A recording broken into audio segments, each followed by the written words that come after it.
Brad Geist and his wife run an awesome business called Benedict's Beads.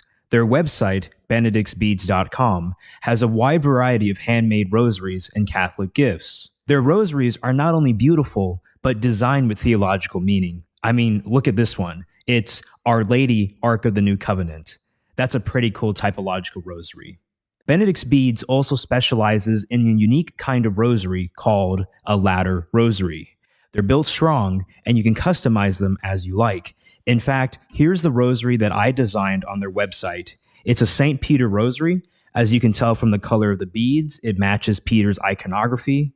I was able to select the crucifix down here, attach a medal of St. Peter, and the centerpiece of this beautiful rosary is the Jerusalem cross, meaning to convey when Peter was the head of the Jerusalem church. But the thing I want to highlight is that with this ladderization process, this rosary is incredibly strong, and I know it's not going to break easily on me. But if you have a broken rosary, then Benedict's Beads also repairs them.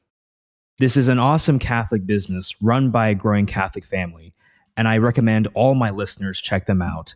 I know I'm buying another rosary.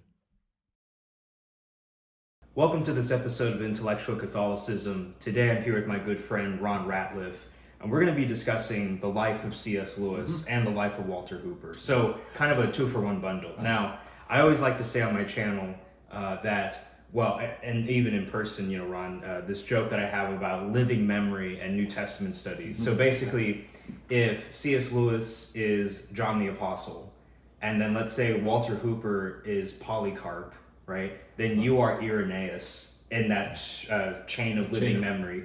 So it's just really great to have you here, Ron, and to talk about this. It's a privilege to be here with you.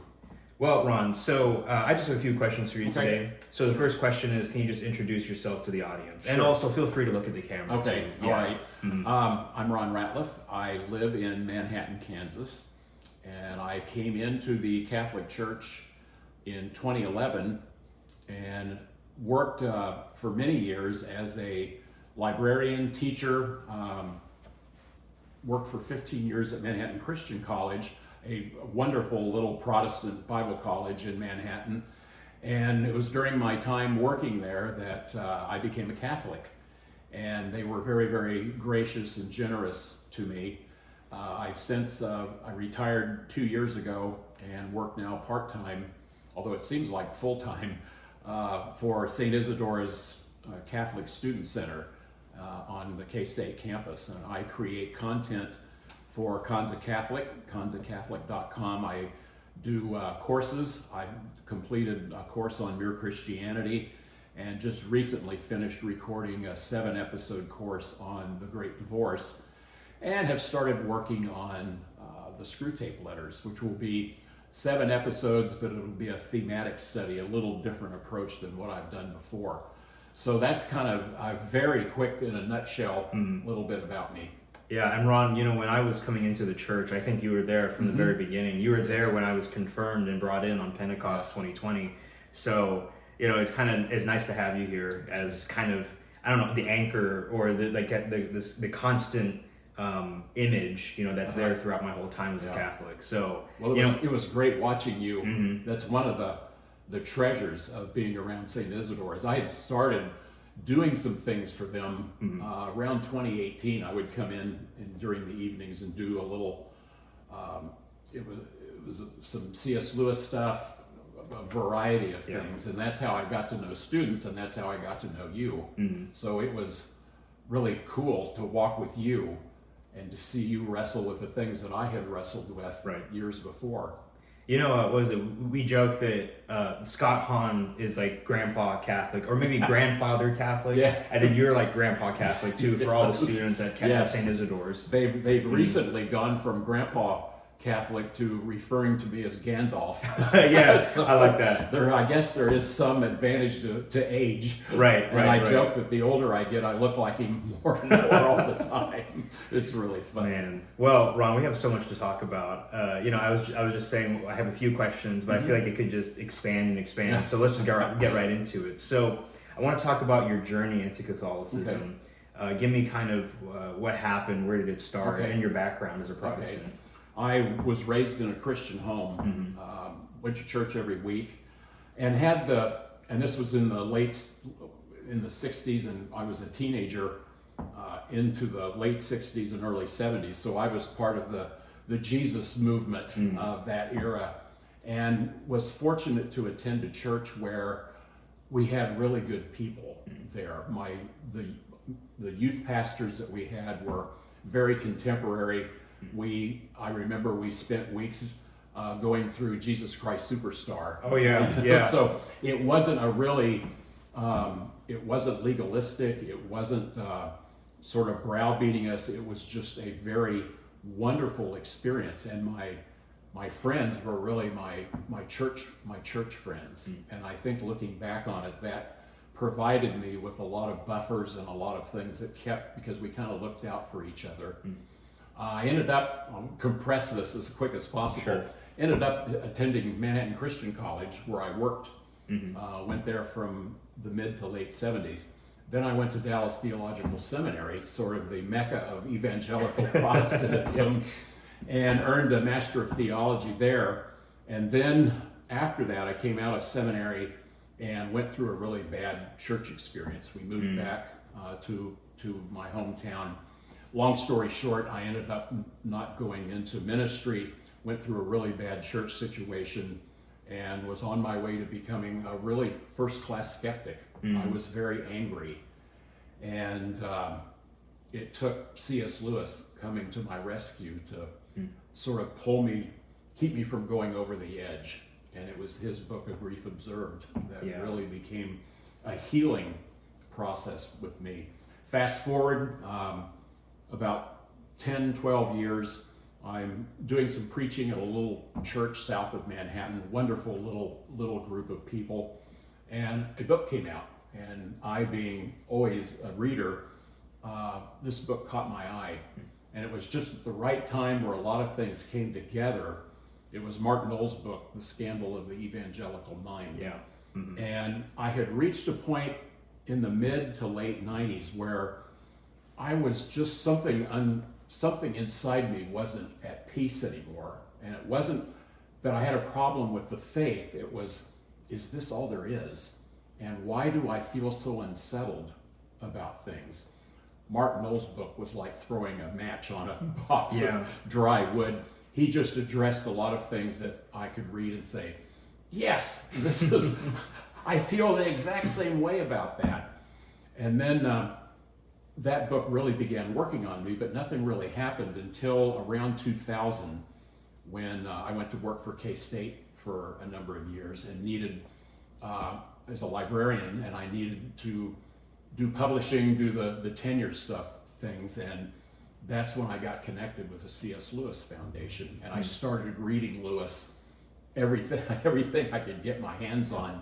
I wanted to read from him, and he of course put me in touch with Tolkien, with this jolly man named G.K. Chesterton. And then in the around Christmas of 2001, a little film came out. I don't know if your audience has ever, or you've ever heard of it. It was called The Fellowship of the Ring.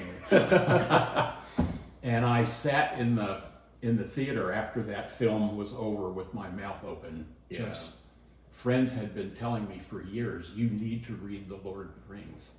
And I'd say, I don't like fantasy. It's just not my thing. But Tolkien's vision, even through a film, which has its good points and bad points, but the film really ignited something inside of me, and that set me on a journey. And I began reading these authors. By 2002, I went to England for the first time, had an incredible Eucharistic experience there, although it was in a Church of England, but it was an awakening. It was things that were beginning to happen to me. I became an Anglican. I left my evangelical Protestant past, thought Lewis was an Anglican, that's good enough for me. Right. And then all of a sudden these little things started working on me, and that brought me to a crisis at one point around 2003, in there somewhere, that I was beginning to read Catholic writers. And your audience needs to know, there was not a more anti-Catholic person on the face of the earth than I was. That was just not going to be an option for me. However, the more I was picking up and kind of looking at these Catholic writers, I began thinking, they make so much sense. This is so much deeper and richer than what I've had in my life, but they're Catholic. I'm not going to do Catholic. Mm-hmm. And finally reached a point where I reached a crisis where I didn't know where this road was going to take me, but I realized I had a real prejudice. And I had harbored that prejudice for a long time. And when I really began looking at it, I didn't have a good reason to have it. I could not put my finger on where that dislike of Catholicism came from. And I said, if I'm going to be intellectually honest on this journey, I've got to lower my defenses. I've got to be willing to look at different traditions. And so I joke that I lowered my defenses and G.K. Chesterton was standing on the other side of the wall. And I went to, I was doing papers and I went to England again in 2005. And then in 2008, I had an idea for a paper that I wanted to do on C.S. Lewis, on his letters. And I was waiting anxiously for volume 3 of his collected letters to come out, because I wanted to do the paper on spiritual mentoring that comes through incredible side of Lewis that you get by reading his letters to people. Everybody who wrote to him got an answer, a personal reply, and that was just remarkable. Let me pause and Mm-hmm. And finally, in late 2006, volume 3 came out, and it was almost 2,000 pages. Wow. And it was edited by Walter Hooper. And I had met Walter briefly in 2005 at the Oxbridge conference. He was signing books, and I wanted to at least introduce myself to him. So when I got volume 3, I was just blown away by the scholarship and obviously the love that he poured into these letters, how he pulled them together, how he provided you a biographical sketch of the writer. He would tell you the occasion for writing, and I was so blown away by it. I did something that I'm sure my friends thought, how old are you? I decided to write him a fan letter. Yeah. And being a librarian, we have little tricks of finding. I knew I didn't want to send it to the publisher because it would get lost in the pile. So I found his home address and I wrote him a fan letter and it told him, as a librarian, I see the level of scholarship and listen to the labor of love that you put into this. And I just wanted to tell you, thank you.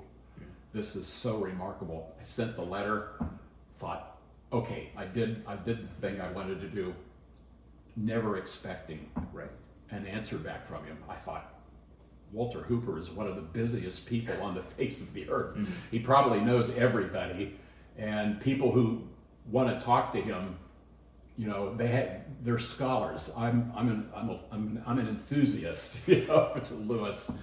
And about a month later, here comes this letter in the mail, and it was from Walter. Mm-hmm. And he wrote a 2-page single-space letter that was like talking to a longtime friend. It was so personal and so conversational. And he joked about the size of the 3rd volume. You don't want to drop it on somebody's head. It could be a murder weapon. Mm-hmm. Just this really wonderful, chatty letter. And I was so taken by it. And I noticed on the upper right corner, he included his email address. Oh, yeah. And I thought, I wonder if that's an invitation to write him. And so I did. I emailed him, and he wrote me back. And we started this correspondence that went for up until 2020. And there's a lot more.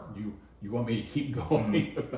Well, so talking about maybe just your background a little bit. So when you were growing up, what denomination was your family?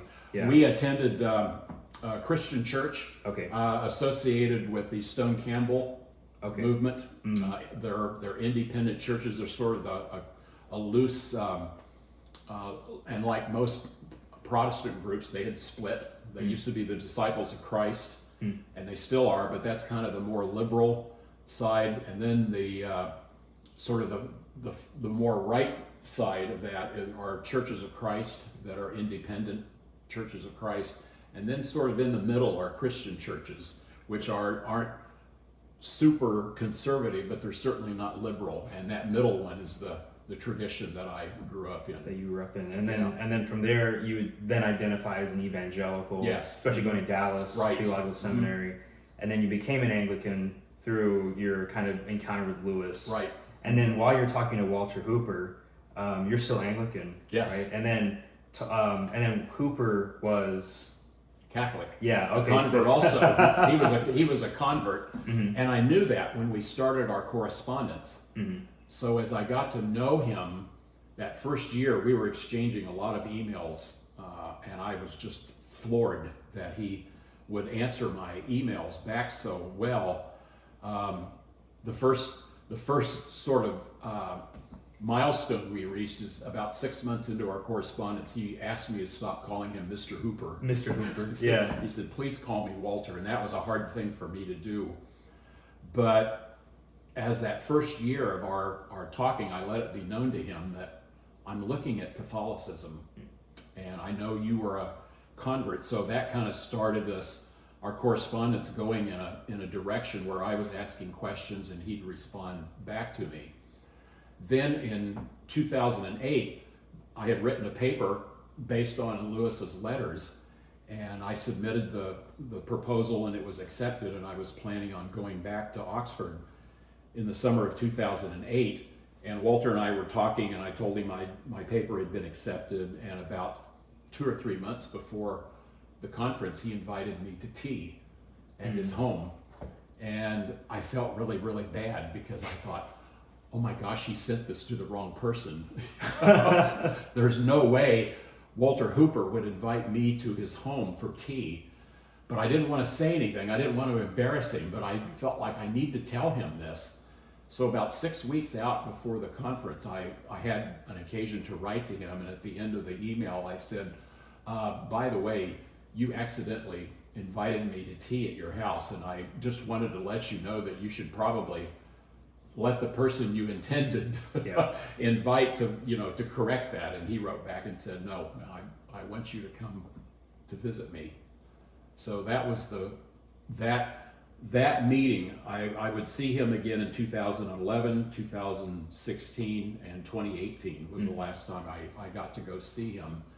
But that meeting in 2008 really formed me in sort of the final push towards becoming a Catholic. I got into his home, and I had not been standing in his kitchen for 2 minutes, and he says, so how's your trek towards becoming Catholic going? And nobody had asked me that, and by this time I'm a number of years into it, but kind of only looking at it by myself. I didn't know who to talk to. Vaughn, my next door neighbor who had come into the church with me, he was on the same trek. But and I remember when Walter asked me that, before I really realized what I had said, I looked at him and I said, well, I think it's no longer a case of if, but when. You had to stop yourself after you said that. Yes, I realized, okay, I've laid it out there, and that was all Walter needed. I was with him for 2 hours on that first time that I went to his home, and over half of that time he began mentoring me and sort of shaping me and telling me and showing me things that I hadn't thought about, things I needed to think through. It was just remarkable. And that was in the summer of 2008.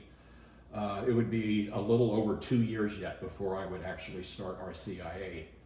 So that period of time, he was so gracious and so wonderful, really like a second father to me. And that's not saying anything negative whatsoever about my dad. I lost my dad in 2008, but God sent me Walter because Walter could give me things that my earthly father couldn't give me.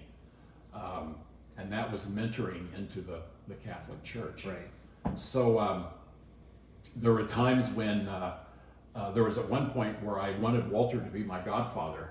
I wanted to be received into the church in Oxford, so I wrote him and I said, I really want you to be my godfather. I wouldn't be here without you. Is there any way that I could come to Oxford and get confirmed or be received into the church? And this was so typical of him. He wrote back and he said, Ron, nothing would make me happier than to stand beside you and see you brought into the church. But you need to bloom where you're planted. You need to get to know a parish, become part of that parish, and work with that parish. So he said, you come to Oxford after you come into the church, and we'll celebrate then. So it was, and I wrote him back and I said, you're right. Obviously you're correct. That wasn't a very wise thing to do. And it worked out great because Vaughn, my friend Vaughn Kohler, came in with me. And then in the summer of 2011, I went back. I had another paper, this time on Lewis's, how Chesterton influenced Lewis's conversion, which I had a wonderful conversation with Walter about that. But when I went up to receive the Eucharist for the first time in the Oxford Oratory where Walter attended, he always sat on the front row. And as I went up to receive the Eucharist, I got up alongside of him and he hadn't seen me come in.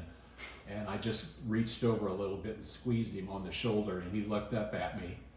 And the look on his face was just marvelous because I had a grin from ear to ear. You know, here was the man that helped me become Catholic. And he told me later that day that he went home and wrote in his diary that Ron took his first Eucharist in Oxford at 12 o'clock on July, whatever the date was. So that's kind of in a nutshell a little bit about what Walter's influence on me was and continues to be. He's been gone now for a little over 2 years, but he taught me, he didn't just bring me into the church, he helped me deal and to become a lot like him. He was so magnanimous. Everybody knew him in the world. I've always felt like, how does it, I never asked him why he wrote me, but he taught me how to live largely, right, to be generous with my time, with my things. And I've always thought if Walter was anything like what C.S. Lewis was like, I could see why Walter was so heavily influenced by Lewis. And it wasn't what Lewis probably taught him, but it was how Lewis lived his life and his giving of himself to others so generously. And Walter gave me some of that. And so I think the best thing I can do to honor his memory and his importance to me is to try to emulate that through my own, where I live. Right.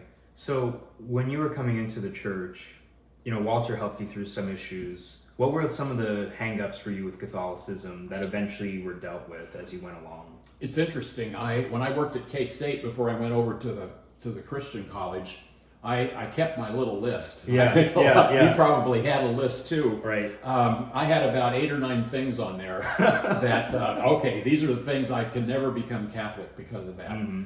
And there was a student at K-State at the time who would come down to my office who was Catholic.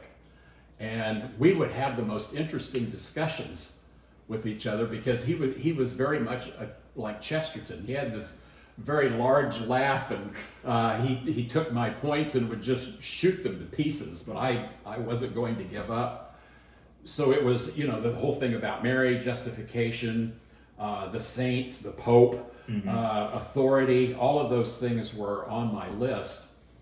And what was really frustrating is the more I dug into it, the more I studied, I would reach a point where I'd say, dadgummit, they're right about this. So I'd scratch that one off. But I have these others, and I'm not going to, I know these are bedrock.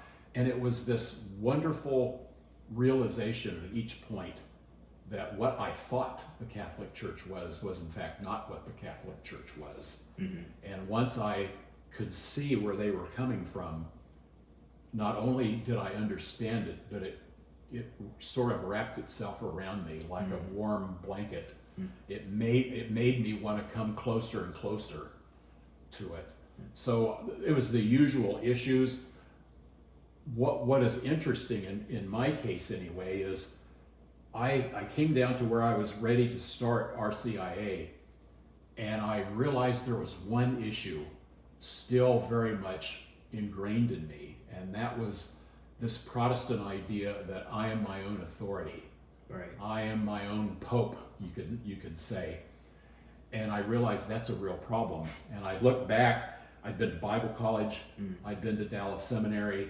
Right, you know everything, right? You don't need a pope. Right. That I had always been the final arbitrator of what was true. And I realized you're just as much of a pope as accusing the Catholic, and it really bothered me.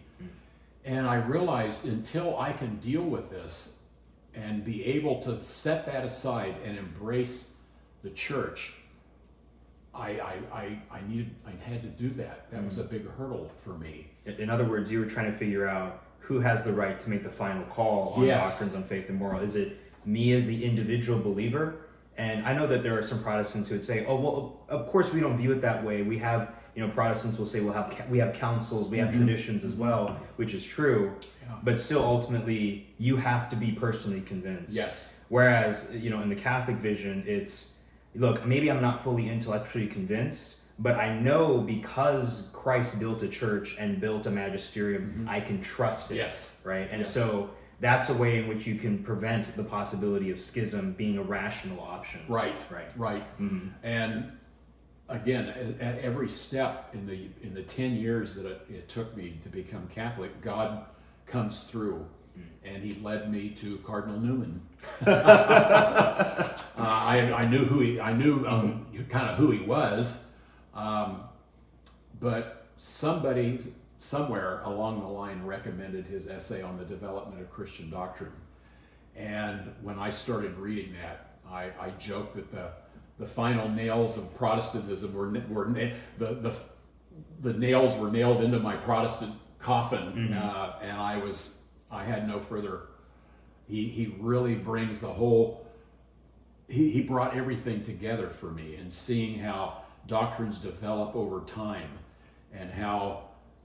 And a big thing in my Protestant days was the early church. We want to recreate the book of Acts, and Newman just shreds that argument. He says you don't go fishing where the stream begins. You follow the stream as it gets bigger and deeper and richer until it empties into this huge, vast, deep waters. That's where you go fishing, and you can't judge the oak by the acorn.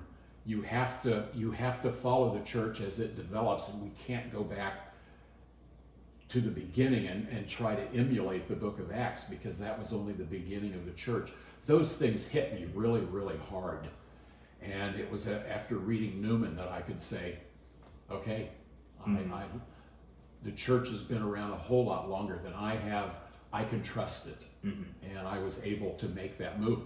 And when I was brought into the church, Newman became he had just been declared blessed about a year before. So I took him as my confirmation saint, and I have a bust of him beside my chair at home. So he kind of watches over me and keeps me in line. And that's a book I've recommended to a lot of Protestants, is to, if you can't get through the whole book, because it's not necessarily easy reading, at least read the introduction, because he really lays out his argument in the introduction and really shreds Protestantism in doing that.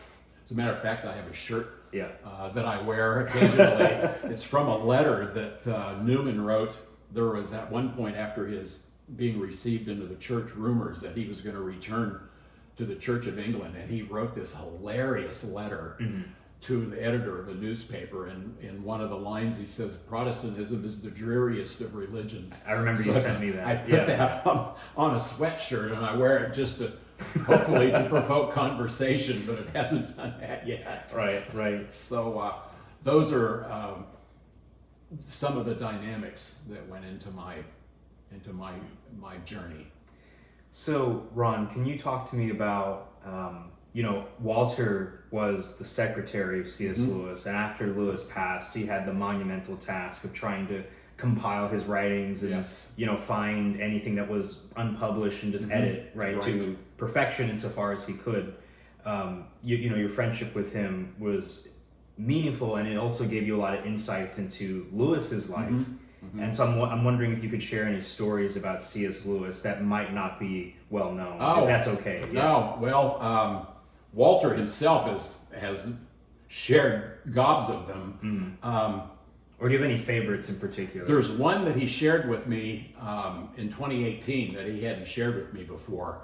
There was part of the wonders of that trip was the Tolkien exhibit that was at the Bodleian Library, which was unbelievable. It took 2 hours to go through it, and some friends went with me, and we went through it twice, and it was just mind-boggling to see his drawings, his letters, his all kinds of stuff like that. And when the three of us that traveled, the two others that traveled with me, when we met with Walter at his home that Sunday afternoon for tea, he had a poster up in his home from a previous Tolkien exhibit from the early 90s. And he asked us, what we thought of the exhibit. Of course, we were all just stunned by it. And then he says, well, I got to tell you a story about Tolkien. And he didn't say when this was. He had told me that Tolkien was very, very generous with his time and always was willing to meet with Walter. So they became friends with each other. And he didn't, like I said, he didn't tell me when this was. It had to have been in the late 60s, maybe early 70s. It's when Walter had begun the work of, like you said, getting stuff that had been lost or book reviews. He was determined that Lewis was going to stay in the public's sight. His legacy. Yes, and he once said that the only argument he ever won with Lewis was the argument that Lewis thought in 5 years nobody will know who I was, and Walter said that's not going to be the case, and Lewis said, well, why not? And Walter gave him this defense about people recognize good writing, they recognize, and he said your legacy is not going. And he said Lewis finally relented on that one. But he was telling me this time he was walking down a street in Oxford, and here comes Tolkien coming his way, and Tolkien sees him and comes marching over to him and looks at Walter and points at him and says, I think your friend Jack Lewis has had more works published after he died than he did during his lifetime, knowing that he knew what Walter was doing. Well, Walter didn't bat an eyelash. He just pointed back to him and he said, and you are going to be the same way, because Christopher will be publishing stuff about you long after you're gone. And Tolkien said, oh, no. There's not going to be anything there for Christopher to dig through after I'm gone. And then Walter looked at me and he says, he has another book coming out this fall. And I think it was The Fall of Gondor, or Gondola. It was one of the last books that Christopher Tolkien released in 2018. So that's just a couple little stories that he's told. One that he didn't tell this to me, but it's been around, about the first time he went to Lewis's home. They had been corresponding for about a decade before Lewis invited him in the summer of '63 to come and Lewis's health was declining. He had a heart attack the summer of '63, and he just couldn't keep up with his correspondence anymore. And his brother Warnie, his health was not good either. So Walter was in his early 30s and spent a good part of that summer just answering his email. Or not email, sorry. Sorry. I think Lewis would have had email. So he writes about, finally, after 10 years of correspondence, there he is at Lewis's door, and he walked up to the door, and Lewis was in his study with his back to him, and Walter said, oh my goodness, there he is. And he rings the doorbell, and a minute later it opens, and there's Lewis. And Lewis invites him in, and he said they spent the afternoon just talking, and he said Lewis kept going to the kitchen and bringing back more tea. And this went on for a while, and finally Walter realized, I need to get up and use the restroom. So he looks at Lewis and says, forgive me for asking, but he said, can I use your bathroom? And Lewis says, oh my goodness, yes, of course. He says, follow me. So he went upstairs and he pointed to, he says, it's in that room there. And Walter walked up and opened the door, and there was a bathtub. Just a bathtub and nothing else. And then Walter's standing there, and he said, it dawned on me, in England you say toilet if you want to use the toilet. I see. Bathroom is an American, we have the bathtub. So he's standing there in misery by this time, and he says, here comes Lewis up the stairs with a stack of towels and a bar of soap. That's so funny. And walks in and sets them down, and he says, if you need anything else, just let me know. And Walter finally said, well, what I really need to use is the toilet. And he said Lewis burst into laughter, knowing he had gotten him, and he told Walter, I will cure you Americans of your euphemisms. So that was his experience, his first time meeting with Lewis. And that's awesome. And learning with Lewis, you had to be exact about what you wanted. Yeah, because Walter's he's from the U.S., right? He was from the Carolinas. He was from the Carolinas, yes. And that's one of the little things that I did for him that a lot of people, I never said much to anybody about. He asked me to bring him some coarse ground pepper and some lima beans the first time I went to see him. And he explained to me when I got there that it was difficult for him to get, especially coarse ground pepper in England. You have to buy the grinders, and they don't work very well. So I started from the summer of 2008 until 2020. I would send him every month two packs of coarse ground pepper. So always made sure that he had pepper, and he one time referred to me as the Pepper King. The Pepper King. Yes. But it was just a gesture of mine to thank him for his generosity and a way of letting him know how much I appreciated his time. Yeah. Yeah. I remember when I was I've had a few episodes of this where I kind of get exhausted from apologetics. I get exhausted of arguing. It really drains on me sometimes. And you told me a story about Lewis and how he also grew tired. Yes. So could you share that story? Because I think it's going to be helpful for a lot of people. Yeah, definitely. And it's really interesting. Lewis helped to co-found the Oxford Socratic Club, which started in 1940, still going as far as I know.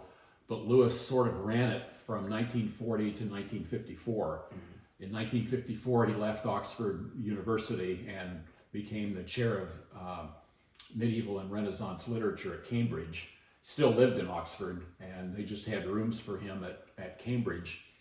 And it was it was where it was a real mixture of people that they would come in, but oftentimes they would have a guest atheist come in, and they would debate the merits of Christianity. Lewis loved it. He loved to argue, and they always said that the guests, and it was in a different era. There was much more camaraderie, and it wasn't at each other's throats. It was gentlemen, debating this. So it was all very proper, and they had a good time doing it. And they would laugh and joke about stuff, but usually the opponents would say they were just exhausted when they were done, because Lewis just would cut their arguments apart.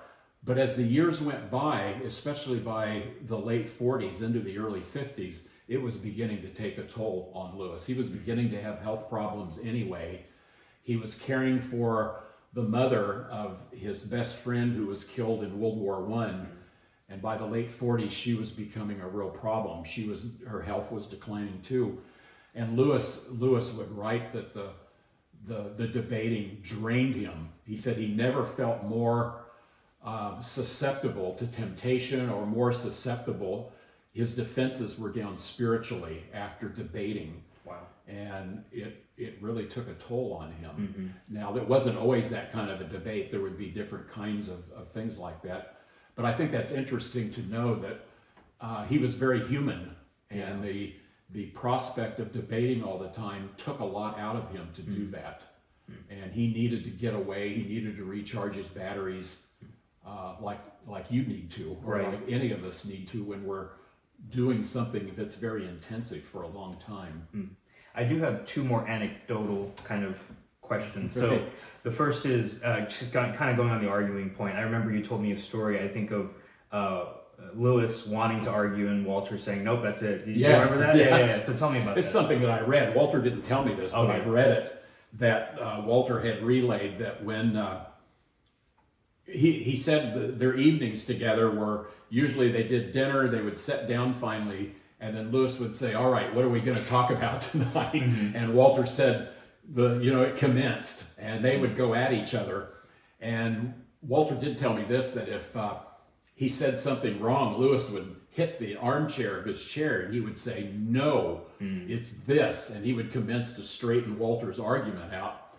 But I read that Walter said one of the things that he could not do is if he was arguing something and realized halfway through his argument that he had taken the wrong trail, there was no saying, I don't want to talk about this anymore. Let's talk about something else. Lewis came in for the kill at that point. But all done very, very agreeably and with lots of humor. But Walter said he would go at you if you said the wrong thing. He was ready to correct you. There was no calling time out for it. And I think that's really terrific. And I think you mentioned once a story of a cat with C.S. Lewis. Yes. Walter told me this story when I was there in 2018.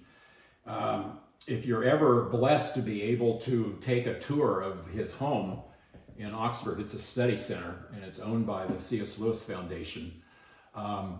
There's wonderful pictures, and they've restored the home to the way it looked in the 1940s.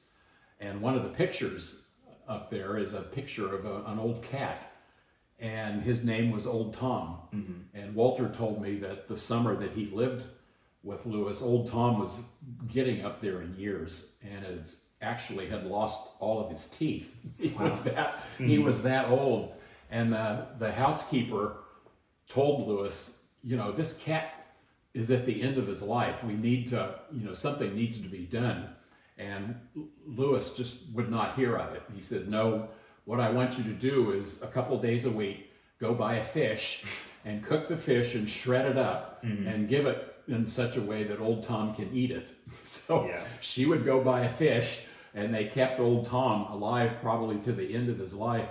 But Walter said if they would be out walking around the grounds, Lewis's home at that time was sort of all by itself. Now it's in a cul-de-sac. But if they were out walking, Lewis would always have his hat on. And if Old Tom walked past them, Lewis would stop and doff his cap to Old Tom as he walked by, because he was the elder statesman of the family, and Lewis thought he deserves the respect of the elder member of the home. But that's just a little bit of Lewis's, he saw in animals and in creatures, he embodies them in his story, in his Narnia stories. And Douglas Gresham, his stepson, said there were always cats and dogs all over the place when he lived with Lewis. So another side of him that people wouldn't often know. Let me ask you two more questions, Okay. Ron. So one question that I think is a huge one is, if C.S. Lewis maybe lived a few more decades, maybe he lived and saw, Vatican II, right? Would he have become Catholic? Would he have become Catholic? That's the question. That's a question that has been asked probably more than anything else. And I happened to ask Walter that question, and I apologized to him before I asked him. I said, I know you've been asked this question a million times. I know there's been books written about it, but I said, I want to know what you think. What would Lewis, if he was only 64 when he died. Wow. But he smoked 3 packs of cigarettes a day and drank 4 or 5 pints of beer every day. It's a miracle he lived as long as he did. I said, if he'd have lived 20 more years, what do you think? And the first thing Walter said was, well, this is nothing but speculation. Sure. I had read that he had once told Tolkien, having grown up in Belfast, Northern Ireland, to a Protestant family, he told Tolkien, I can't tell you how impossible it is for me to become Catholic. He just was raised in a home, in an atmosphere where Catholicism was not an option, but he came so far. He came so far to being Catholic in everything but name. So Walter said there's two things that he's always kind of thought about. One of them is the situation with the Church of England. He said Lewis told him that in 1963, people like him, people like T.S. Eliot, still had a voice in the Church of England, a voice of orthodoxy. Right. That they felt like they still could influence where the church was going in the Church of England. Walter thought if Lewis had lived another couple decades and seen the deterioration in orthodoxy in the Church of England, that he probably would not have tolerated that very well. There's a story that in his own parish, some years there would be a liberal priest who would come and serve the parish, and during the homilies, Lewis and Warney sat in a certain spot, and it was right by a pillar. And the story goes that during the homily, Lewis would scoot over in front of the pillar as to not make eye contact with the priest because he didn't want to cause problems. But he let it be known that he was not tolerating his liberalism very well. So he said that's one side of it. And he said on the other side, Walter said, I would speculate that Lewis would have warmed to Vatican II, that he would have seen the reforms of Vatican II as sort of overcoming some of his own prejudices about the Catholic Church. And he said that might have swung him to be more open to becoming Catholic. And then he again reiterated, I'm only speculating. I can't say that that's what he would have done. So that's a really big question, is if Lewis would have lived longer, where might he have gone? Right. It moved the ball forward. It would have moved the ball forward at least. Yeah. And one of the reasons he remained Anglican was he really had a sense of that he would lose readers if he became Catholic. Right. That his emphasis on mere Christianity could be embraced by Catholics, Protestants, and even Orthodox people. And he felt like if he identified too strongly with, especially a Catholic in England, even in America, that might have been a problem. He, for instance, turned down a knighthood after World War II that Winston Churchill offered him, and he turned it down very graciously. And his reason was, I don't want my readers thinking I take a political position on something, which we could probably learn from that today too. So those are kind of the things that are in the mix about it. Yeah. Well, Ron, you've shared a lot of incredible stories about Lewis. I know that for some Anglicans who might be listening, it would be really tough for them to become Catholic, and you went through this process, and so I just want to ask, this as my last question. For them, it's very difficult to accept Catholicism because, basically the church teaches that Anglican sacraments are invalid, holy orders are invalid. Right. And so they would feel as if they became Catholic, I heard one person say, it'd be like spitting on my own Eucharist, right? Because they have to say, I never really received it, right? In a sacramental way. And so how did you deal with that problem? It took time. But I tried to remain open. Once I got to the place where I had dropped my prejudices, I could begin to look honestly. And that's the big thing you have to do. You have to be honest. You have to give the Catholic Church its due. You have to listen to it because they have been around for so long. And as a thing that Walter told me before I came into the church, it was on that first time that I met him, he encouraged me to think along the lines of, Ron, you're not going to give up anything that you have now. What you are going to get is something so much more, so much deeper, that you will never plumb the depths of what the Catholic Church can give you. And that's kind of what I would say to my evangelical Protestant friends, or Anglicans who are Orthodox, who are dealing with so many splinter groups now within the Anglican Communion, and the Church of England facing a real crisis in what they believe, is that there is something bigger and better for you out there. Consider it the stepping stone. consider it that this is a way that you discover the more that the Catholic Church can give you.